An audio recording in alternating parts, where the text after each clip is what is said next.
And we're back, Stripe Show podcast on a Thursday. I'm your host, Travis Fulton. Thank you for making us part of your day. Another week and another tournament on the PGA Tour. That's how they do it. They just finish up 1 week over in Hilton Head, and then they just pack it all up and they moving on over to the next one. And this time it's in New Orleans. It's the Zurich Classic. This is a fun one, folks, and because it's a little team competition, which we always enjoy to see from time to time. And the guy joining me today on Thursday, which we do instruction, knows a lot about this place as it's kind of a home game for him, coming just outside of New Orleans. The director of instruction for Augusta Country Club joins us here today, Gary Crescent. How you doing, buddy?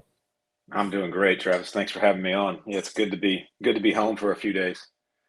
Yeah, it's always nice to go home, right? It's always nice to see some familiar faces because you guys travel a lot. You've got your own academy and responsibilities back at Augusta Country Club, and then you've got all these players that you coach, and they want you out there on tour. And you've got 3 guys in the field this week, so this has been a busy week for you. Henrik Norlander, who's playing with Alex Noren.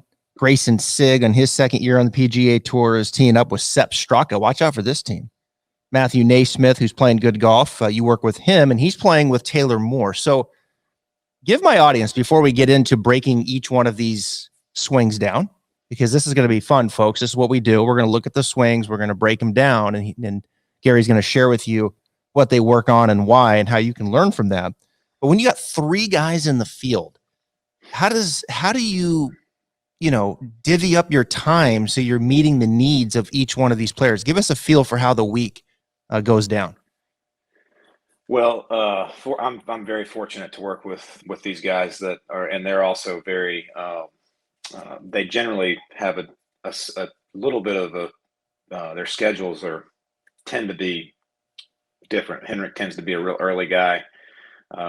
Matt tends to be a kind of a mid-morning guy, and Grayson tends to be an afternoon guy. So lucky, and they're all pretty laid back on it, and understand that I'm can only be in one place at a time. So we navigate pretty well with, and I know there's other guys out here that are doing what I'm doing that have an even tougher schedule to navigate. I like to get on the golf course while I'm there if I can. I don't want to get stuck on the range because I feel like I can get a lot more information seeing them hit shots on the golf course. So, giving them that time where I can walk 6-7 holes with them and see what's going on and watch them make decisions and those kind of things are what's really valuable to me, because I see them swing all the time. I just don't get to see them swing on the golf course all the time. So that's really what I like to do when I get on the road is, of course, we get some work done on the range. We make sure we're ready for certain situations for the event. But, being able to get out on the golf course and see some action, see alignments, see reactions to lies, see how they attack certain hole locations and talk about some strategy and things is where I feel like we get more work done. Yeah, it's always fun to get out there with players on the coach or with players on the golf course. I was up at Hilton Head early in the week doing some stuff for The Cut, which is a show, and I was walking around with Sepp Straka and John Tillery and just asking Sepp, what are you seeing here? Like, where's the miss for this pin? Let's go to that collection area, hit that shot, next hole. What's the wind doing? Where are we going to miss here? Let's go to that collection area and hit some shots. You can get a lot more done out there, and it's different. It's different on the course than it is the range. And, that's it's kind of the only sport where that's the case, right? Like, you practice on the range and the putting green, but yet you play on the golf course. And when you get out there with students, it can be a different story, right? Alignment and the whole bit, club selections and things like that, and knowing your players as well as you do, I can see how that would be very beneficial. But this is a full day. You got morning, you got midday, you got the end of the day. Are you there Monday through Wednesday, and then do you stay through the week, or do you leave? Generally, I'm here Monday through Wednesday, depending on my schedule at home or the event. I'll sometimes hang around on Thursday to watch some golf, especially if I get if all the guys are in the same wave or something like that, where I could get out later in the afternoon. And see everybody play a little bit. But generally Monday through Wednesday, and then everybody's good to go and head back home and go teach on Thursday, Friday, Saturday, and and then go watch golf on Sunday, and then 7 days start a all week, over folks. again. I Yes, tell it doesn't everybody all stop. the time. I was like, these guys work 7 days a week. It doesn't end there. They're getting texts probably on their way home and at night and early in the morning. You probably already got a text couple from the guys already. So, all right, let's Yep. get into it here. We're going to start with this guy right here. Come on up, Mr. Norlander. There he is, Henrik Norlander. Kind of a tough start for him this year. But now he seems the last couple weeks he's been picking it up a little bit. He looks like his approach game, he's starting to settle in. He had a really good week at Valero ball striking.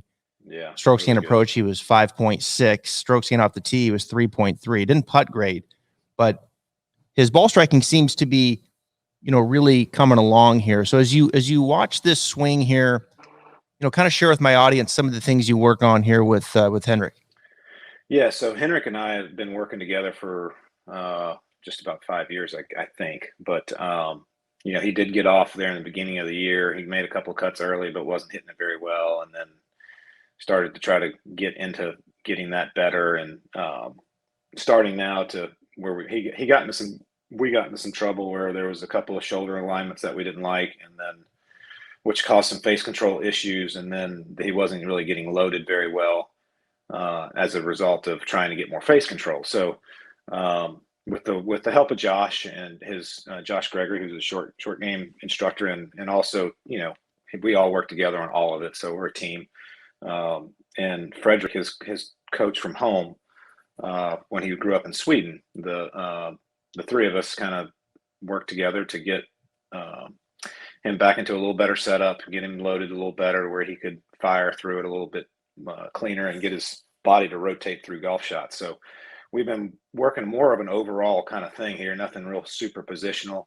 One of the big things that we tend to work on from face on is to make sure that the left leg, left knee doesn't get inside of the left hip, because when he does that in the backswing, when he gets the left knee inside of the left hip, he tends to start running with his hips, and then he's tilting on it instead of turning through it at the bottom. So that was one of the first things that we really worked on, and he had real quick success with that. That was when he had just when he almost won at RSM. I think that was 16 or 17. I think it was 17. And there was a 5-man playoff at RSM. But anyway, so since then we've been working on, if you go down the line, Henrik is a little more vertical of a swinger, and been working to try to get a little more depth with the amount of width that he can create, and to really trigger a little more rotation. And so we always work on kind of looking at, we keep an eye on where the handle of the club is at the top in relation to his turn shoulder plane. So where the plane is through his right shoulder, you'll see it's slightly above, and that's kind of his sweet spot. The left arm just slightly above the right shoulder. Correct. And little things that I keep track of. You can look at how nice his right forearm matches up with his spine. I mean, Henrik is an artist with the golf club. He swings it so well. We really don't do much with the golf club because he just is basically, he can take 5 weeks off. He'll walk in the studio and he'll swing 3 times and he go, well, still on plane, but that's not all of it, right? You can swing it on plane and not be doing some other things very well. So it's usually all body stuff with Henrik. When you say get a little more loaded, what do you mean by that?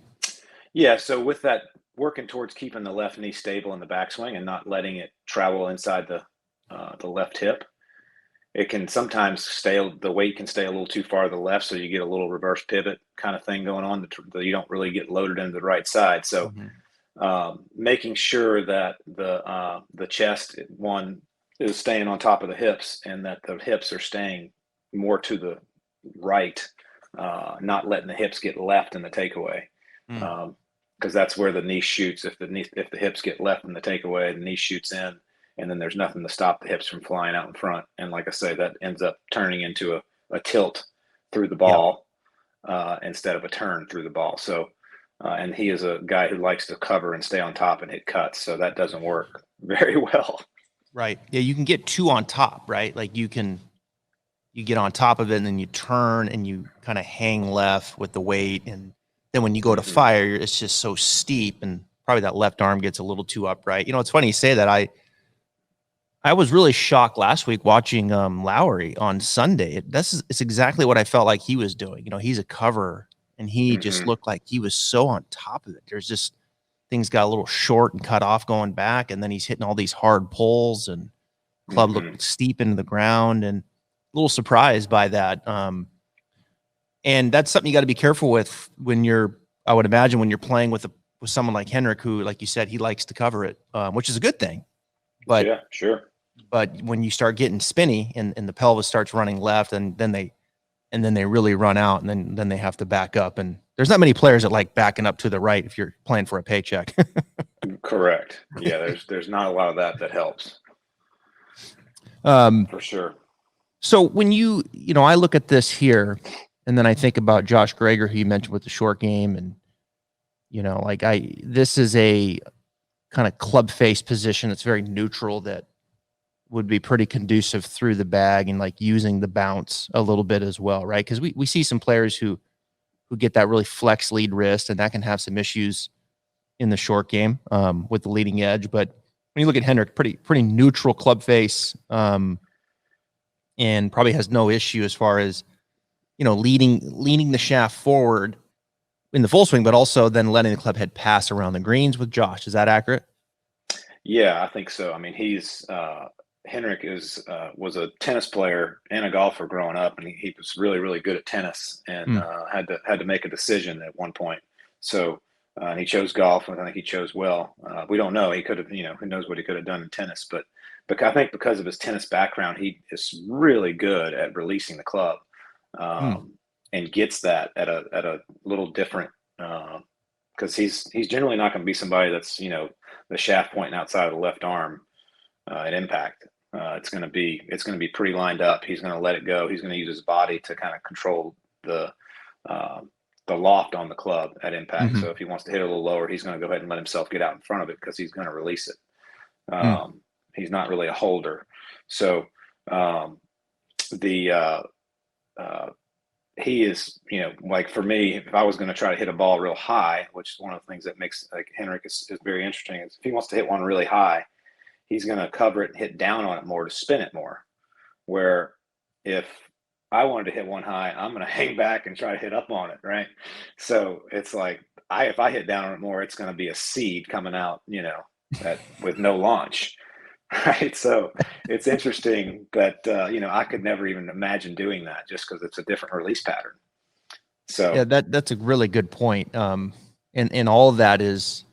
Let me see if I can get that back. Hold on a second here. All of that is around how he releases the club and doesn't have, let's say, a great deal of shaft lean, right? Where I mean, he's got a lot. He's got a good angles coming out of the top and to waist high, of course. Sure, but he's releasing it more. He doesn't have the lean of the handle, say like a DJ, right? And so as a result, he can cover it and still hit it high, where that'd be difficult with that amount of shaft lean. You'd have to have a little more side bend and get behind it. So that's a really interesting point. There's a lot of people that would pay money to have that position right there. Yeah, pay a lot of money to be able to kind of work through it that way. All right, let's go to the next one here. Okay. This is a swing that hold on a second here. Grayson Sigg. Where we want to go next. Here he comes. Loading in now. There he is. So you also work with Grayson Sigg, who this is his second full year. First full year. First full year? Yeah, first full year on the tour. Okay, so this is his first full year, but he's played in some events early last year. Yeah, he got some starts because he was like fourth after the first year of the Korn Ferry mega season. Right. So so his first full season, but he's got a little experience in some of these places now as he kind of works into his summer. What do you think Grayson's learned so far in his limited time on the PGA Tour? Of course, played the Korn Ferry Tour, but what do you think he would say that he's learned the most since becoming a bit more of a regular week in and week out on the PGA Tour? I mean, I think that he would say that there's a lot more other stuff going on at events, unlike the Corn Ferry, where it's you don't really have sponsor obligations. You don't have there's not really much other than you going and getting out and getting ready to play the golf tournament week in, week out. And so, having a schedule and a plan and becomes a little more of a priority, and learning to navigate the sponsors and the pro-ams and the other things to make sure you're getting your work in, week in, week out. And that it's just the same golf as he was playing everywhere else, from the college level through the McKenzie Tour, through Corn Ferry, and maybe a few more mid irons now than he's hit in the past. But that his game is good enough. He's gotten himself in some good positions. Hadn't quite finished well yet, but learning how to I think navigate all the noise that is around the PGA Tour, which is far different than any other tour in the world. Yeah, there's a lot going on out there. That's for sure. Yeah. And time management is big, and the better you play, the more important time management becomes. Well, he's up with Sepp Straka, who's playing some good golf, and of course Sepp won the Honda, and he was right there. Made bogey in the last hole to miss the playoff by 1. Yeah. At Hilton Head. So, and when I look at Grayson's swing, this is a swing that I'll use from time to time to show people in the initial backswing when the club head gets sucked in behind the hands early, right? Mm-hmm. Because Grayson's almost got a little, it's almost a little like Hogan in the first part of the backswing, right? And how he kind of moves the handle with the club head, right? It's just a subtle little club head drag here, and I'll get to it here in a second as this swing finishes up, and we'll get to the finish here as well, because I love his finish as well. And you can see this first little move right there. Right? It's like the handle kind of goes with the club head. The lead wrist is just in a little bit of extension. And of course, so many, as you know, Gary, the recreational player, that club head at that point in the swing can be so far further around the body because of how people use their hands excessively. So to me, this is kind of a good image, or a lack of better term, a one-piece takeaway where the shaft and the lead arm is staying more in line early. Is this something that he's always done, or is this something that you guys have worked on a little bit? Well, we've always worked on more of how he gets started, right? And so, when he was young, I've been with Grayson. I've been working and watching Grayson play golf since he was basically since he started playing golf. I've been at the Augusta Country Club for 20 years, and he's 28.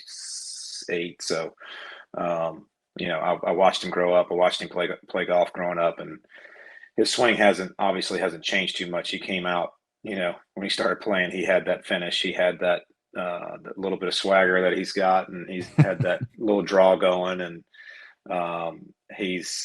we have worked on his takeaway, sure. So it used to kind of suck inside, but now, obviously it's coming more straight back, which but the club face positions have always been pretty similar. He's always had a little bow in the wrist at the top. Mm-hmm. His more, when he gets into trouble with his takeaway in the past, it seems that he doesn't get, similar to what I was talking about with Henrik. He wants to hang on the left side, and the club gets a little elevated going back. And then he's a little more on top of it and can't really draw it without starting it too far left. So it's really big. And that part of that handle drag, I think, is his pelvis moving a little right as he gets started and triggers. And, to me, he's got one of the best triggers to start the swing that you'll ever see. Mm-hmm. I agree. I love this. Like, this is just a great, just simple swing, I think. Mm-hmm. I've always enjoyed his swing, and what for our audience there, that pelvis, let's say the belt buckle is just maybe moving a bit laterally towards the right heel, right? Absolutely. And could be for someone who, like we were talking with Henrik, where if you're spinning and the belt buckle's spinning towards that left heel, that's a good feeling of just a little trace into the right heel. And for my audience, they know I kind of harp on this first move because the club head inside is such a common issue. And this is Right. a great image for those. Let's watch it from here now. This view. Watch the club head. Kind of stays out in front. And the club face is very square. And then to your point, that lead wrist got a little flexion in it. Look at that. Mm-hmm. Right? A little flexion in the lead wrist for most our listener. It's not gonna hurt you, whether it's a little bit at the top or getting it coming down. So, and I noticed with Grayson too, a little change of knee flex, like Henrik. You can see a little window opening up between the knees. I like that too, Gary. Yeah, for sure. I mean, I think especially for somebody as mobile as Grayson, he's maybe the most mobile guy I've ever worked with. Through the hips Mm, and the way he can separate and bend in any direction is second to none, really. So, Randy Myers has been great for Grayson. He living down at Sea Island, getting Randy to work on him all the time and work with him and keeping his mobility and working on the right stuff. So, Grayson's not a real big guy, so he needs that ability to stay mobile in that part of his body so he can create the speed that he needs to play on the tour. So, he is definitely got some great body movement. I think he's very efficient. I think he's a super good model for what would look like a very simple and efficient golf swing. So, um, that what I was going to say about that first move you see going back, you're going to see yeah. some of that. And as he's not going to rotate the club very much going through either. So, I like to think that what happens to start the backswing is going to happen to start the follow through. Right. So, to get some symmetry and match those things up, I think is important because I think that feel is something that you can actually rely on at times just from doing it so much. He's only missed one cut this entire season or year. He's only missed a cut at the Honda. So he's consistently right in that 30 finish and 30th. So he's trending and he's doing a lot of good things. Like you said, now it's kind of, okay, let's put it together late and make a run on the weekend. And all of a sudden now you're in the top 10. So, Mm-hmm. I would imagine a lot of good positivity there. Now Norlander, it fades it, right? And Mm-hmm. then Grayson draws it. Correct. Yeah. So it's nice to, and Henrik's 6'4" Right. and Grayson's 5'7". So Okay. it's cool to kind of see the contrast for sure. Hmm. And as we get farther down the road and look at Matt's pretty straight, pretty neutral. Hmm. So it's yeah, it's neat to kind of for me because I get to kind of see the whole gambit of a little more shoulder planed here with Grayson, a little bit more two playing with Henrik, and then one liking to cover it and one liking to see it start right and always turn a little left. So um, certainly a lot of contrast. And with that flex lead wrist, he's a little change in knee flex. Is it when he starts down to hit his draw? Is there and you can see him kind of moving off it just a little bit more than say Henrik, who tends to, like you say, want to be a little bit more on top of it in the Yeah. backswing. But when you look at hold on one second here, I'm sure why that's skipping to the finish, but I want to bring it down to impact. Is there a key for Sigg who likes to draw it that kind of just makes it that little patent draw? Is it more set up to the backswing or is it something coming down? You look at him like I think right through here, like, that left wrist flex. I mean, he never gets the left wrist into extension at all. I mean, it's pretty for pretty flex. Now it's going to start working into extension through here, um, but is there something that he kind of relies on to hit that little patent draw? I think it's just his DNA. I mean, Okay. if he rolls out of bed and swings it, it's going to curve a little It's left, going to right? curve. So we do some things to work on to give it some more right bias if we need to, um, but he doesn't really see the ball curving right, and more for win situations and things like that. But he can do it. He certainly Mhm. can. But that requires him some effort, if you will. And there's really not a lot of effort to hit that little 5 yard, 3 yard draw. So is this path So like 2.5 to the right? yeah, I mean, I think he's generally going to be somewhere 1.5 to 3, somewhere Yeah. into out when he's dialed in. The driver is going to be closer to zeroed out. Um, and but it's certainly, and he's going to hit a little more up on it with the driver, so which is going to get Sure. some of that going too. So the swing direction will be a little more right. But um, the yeah, I mean, I don't think he has anything that he's doing to try to draw it, because I just don't think he has to try to do it. So Yeah. which How I often think would is he fade it? important. Pretty rare. Okay. You know, he might hit a holder more so, like a start right and not draw it before Hmm. he's going to try to start one on line and cut it. He doesn't mind that with his wedges as much. He likes to do that a little bit with his wedges, gets a little more spin. Um, but yeah, I mean I think that's important for your audience is, what do you do? I ask players this all the time. If you aim at a target and you make sure you're aligned to the target and you just swing and focus on the target, what does the golf ball do in the air? And a lot of people have no idea. Hmm. And that to me is, you have to know your nature a little bit to kind of have an idea of what to do with your practice. So if you're always manipulating a manipulation, then you really don't ever get to know who you are, right? Yeah, I mean, you got to know your pattern, and then you play to it. And like, I think what's interesting, Sig's going to draw it 99% of the time for For the most sure. part, right? The driver's going to neutralize a little bit. Hmm. Where Norlander the same, you think the other way, just most Uh, 95% of the time going to die right. I would say if he had a choice, it would certainly be that. But he tends to he'll draw it some, so he's probably more 75-25. Okay. Okay. You know, so a little, but and really his draw is the same. It's the same swing as his cut. It's just a different setup. So it's not really that much different. But he's good at doing it because, like I said, he can release it so well. He doesn't really ever hold it and ship it out to the right when he's trying to draw it. It usually draws pretty well. So Hmm. um, Talk about this and that, guy, yeah, your third Matthew. guy, ball striking machine, Matthew Neysmith, who was on the podcast just a few weeks ago. Really enjoyed that. I stay in touch with him a little bit on DM and encouraging him along as he has put together some good golf here. He was right there at Valspar, finished third, 25th at the Honda.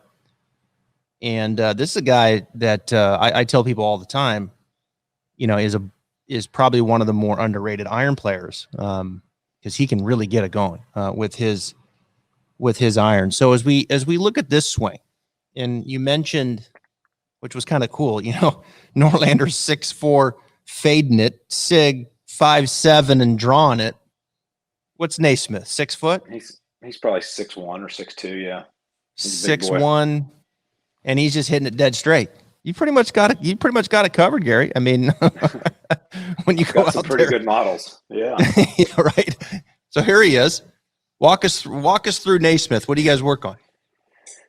Well, yeah, been working with Matt for 4 or 5 years now too, and we have worked really hard on this face-on view with Matt. When he came to me, he had his hips running way out in front of him and his chest way behind, and wasn't turning very well, and so we've worked really hard on getting the upper body more involved in the downswing, in rotation, and also with some forward motion of the upper body, and to with some stabilization of the lower body, right? So Hmm. you'll see how he chases this shot that you're watching here face on. You're going to see him chase that with the chest to get the basically to stop the hips from running left. So really trying to work on his stacks, his knees, hips, and shoulders staying more stacked up through the downswing, backswing, downswing, and to feel that the chest is rotating as opposed to the arms pulling. So if you can imagine the arms get up to the top and you pull the arms down, which is the way he was doing, then the hips shoot left, the shoulders fall right, and then you've got a two-way miss. So because the So he club was drops pulling under. down consciously. I don't know if it was so much conscious. I don't think he really. I mean, he was hitting it with his hands, yes, Yeah. Yeah. but I don't think he knew that what that was causing, Mm. right? So he didn't understand the effect of that, and so we've worked really hard on getting wider to trigger some more body motion, because things get narrow. That tends to do the same thing. You get narrow and your chest starts falling backwards. So been working on width for the last year and a half or so to kind of widen it out so he could rotate it easier, and really coming into some nice form right now. He's been playing really good golf, Yeah. and doing a lot of good work. So as of all the guys, all the guys are doing some really good work and starting to trend in the right direction. So this stacking move coming down, let's talk about that, because years ago, I've been, I don't know, teaching for 22 years. I would think that the language coming in 22 years ago, you heard the word bump a lot, where the pelvis would bump laterally towards the target. And then Correct. the side bend was probably a little excessive to the right in transition, and then from there you would turn and hit it. And some of that, for a player who has none of it, all right, that's going to make them, that's probably going to help them. Now for a player who their legs outrace them and they have too much side bend to the right, they got to feel like they're more stacked or covering it. And you mentioned getting the chest to go with it more and then to stabilize the lower. Let's talk about the legs first. So when you stabilize lateral motion, Gary, in the legs, you're trying to stack it up, are you doing it in how they interact with the ground? Is it like trying to get some spacing in between their knees? Like what goes on there?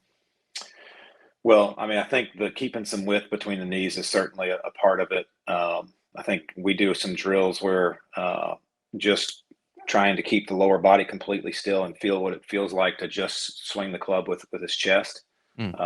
Which it's kind of crazy when you watch videos when you feel like your lower body's not moving, and then you rotate your upper body and you see that in impact you're actually more opened up with your pelvis than you were when you were trying to rotate your body.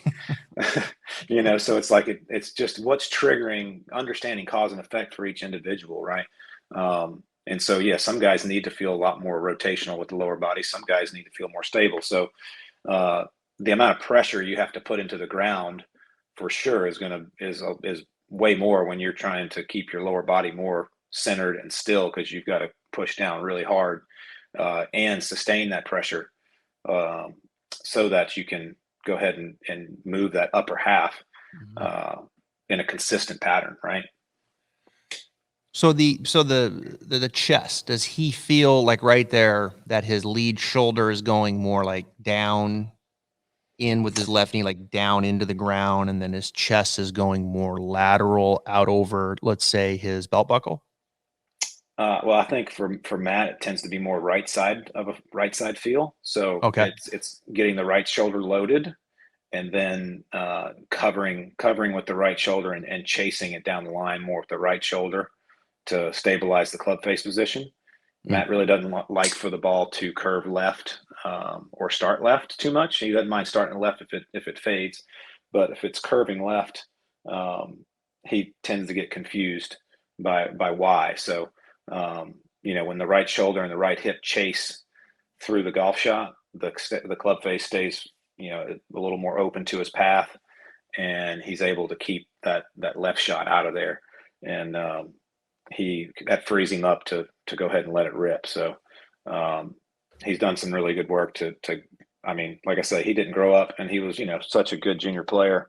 He never really worked on the way he rotated through the ball as much as we have in the last 2 years, and he's really done some amazing work to get that. That's a pretty big change from hitting with your hands to feeling like you're hitting it with your rotation. Right. So that's pretty hard to do, I think, especially at a high level. Yeah. Yeah, you can see that he's just got that nice little pitch in the shaft and transition where just kind of just floats down behind him a little bit, and then like you get a little bit of that, and then you can just cover it and off you go. So his path probably has moved a fair amount more to his left for in sure doing this versus when he wasn't. Yeah, for sure. He was always been pretty neutral. He never really curved it a bunch, but his path is definitely a little more, on a normal basis, one left, 1.5 left, with the irons and the tiniest bit of right bias in the curve. It's pretty darn straight. Yeah. Yeah, you do kind of got them covered here, don't you? As far as just a little bit of everything. With each one of these, it's fascinating, and everybody's kind of got their own pattern, and you're just trying to get that pattern to do the right things, say the right things, to where they can be instinctive and just see that ball do what they wanted to do. That's I'll finish up with this. Spieth, of course, wins last week. That's the crazy thing to me with Spieth, and the genius of him is, it's just like trying to get something. They've been clearly trying just to get something in place because he's struggled for so long, to where all of a sudden the club is where he wants it to be and he can hit the shots that he can, because when he gets it there, it really doesn't matter what it looks like, the rehearsal or anything else. Like, the fact of the matter is he knows where the club is and he can do what he wants to do with it. And when these guys get in that position, off they go. And they can just play instinctive golf. And I think the cool thing with you, Gary, is that you've had such a good tenure with all these guys, a nice run, that you know them so well, and you know what probably tends to work and what doesn't. Yeah, I mean, I think that seeing these guys for the length of time that we have and what we have invested in each other, that's a lot of intellectual property that is hard to it's hard to get in a month or 2 months or 6 months with somebody, just because you understand what their home life is like, you understand how their whole process, you get but at the same time you can't get comfortable, and you got to know your role, and you've got to know that how to keep progressing, and make sure that we don't just start working on something that for nitpicky, or because everything's in a good spot. It's okay to be just in a good spot and not working on much, and just doing your basic stuff that you do day in, day out, and just know that it's good. Yep. So that's it's hard if your coach tells you that everything's in a good spot and you're not seeing results on the golf course. Then we go to digging into, okay, well, why aren't the results very good? Is there an expectation thing? Is there a management thing? Are you too aggressive? Or are you not aggressive enough? It's complicated for sure. But it's a lot of fun. It's very challenging. And we're working towards figuring out that recipe of winning. So, I mean, these guys haven't won on the tour yet, and we think we're closer every week. So, I'm enjoying that pursuit. The competitive side of me is very much into that. And, but at the same time, I understand this process is a process. Yeah. For sure. Yeah. It's not easy. Yeah, that's for sure. I mean, it is incredibly competitive out there. I mean, these guys are so damn good. I mean, it's amazing and how competitive it is. And, I got this guy in my DMs right now who follows me on Instagram telling me that he could beat Ricky Fowler right now because he's a +4 handicap and he's won a couple big tournaments in amateur. And I said, you wouldn't even sniff it. Trust me. No. Save your money. He's like, no, I guarantee I could beat him. He's really struggling right now. No, save your money. I don't want to hear it. 68 with your buddies at your home course. That's a great score. All due respect. And that's awesome. And you're playing at a high level, but you're not beating these guys. Well, and could you get one of these guys even interested enough to like turn their game face on to play that round, right? And I think that's the hard part when you play at these great events every week, and then to go play a recreational round of golf is just very different. Yeah. Trying to create that atmosphere for the +4 that thinks he's really good, which he is really good. There's no doubt he's really good. Yep. But it's a whole nother level when you're talking about playing at the PGA Tour level and maintaining your job and competing with 150 guys that are trying to beat your brains in every week. Yeah, I can remember. I'll finish with this. I can remember when I was running the TPC Sawgrass Academy, and there's so many guys running in and out of there, hanging out, players and whatnot. And I can remember when Russell Knox graduated from University of Jacksonville University and was playing in the mini tours and was just having a hard time getting out there. And I mean, he literally, Gary, shot 63 every single week on the Hooters tour, every single week, one day. I mean, I'm not kidding you. You look at there he is, 62, 60. I mean, unbelievable to shoot 63 every week in a tournament. And he'd be hanging out while hitting balls. I'm like, how in the world is this guy not on the PGA Tour? Like, I don't even get it. And he finally got his opportunity, and then he ran, and he was able to put it together at the right time, which is a big part of this, right? Putting it together at the right time. And, he's been out there since, but there's a lot of those guys right now who don't have the opportunity or playing the McKenzie Tour, Latino America, even tours below that, single A, whatever you want to call it, as baseball labels it, to double A and triple A. And, these tours work, these development tours. It's a small percent that make it through, but my goodness, if they come to town and there's a Corn Ferry Tour, a McKenzie Tour, go out and watch, because I guarantee there's a few of them there that are going to play in a PGA Tour event at some point. It's going to happen. They're that good. So good stuff, man. I really appreciate your time. The best of luck to these guys, and we'll do it again. You're not far from me, so if you ever venture down to Ponte Vedra, come see me here at the studio. Awesome. Thanks, Travis. I appreciate you having me. I appreciate it.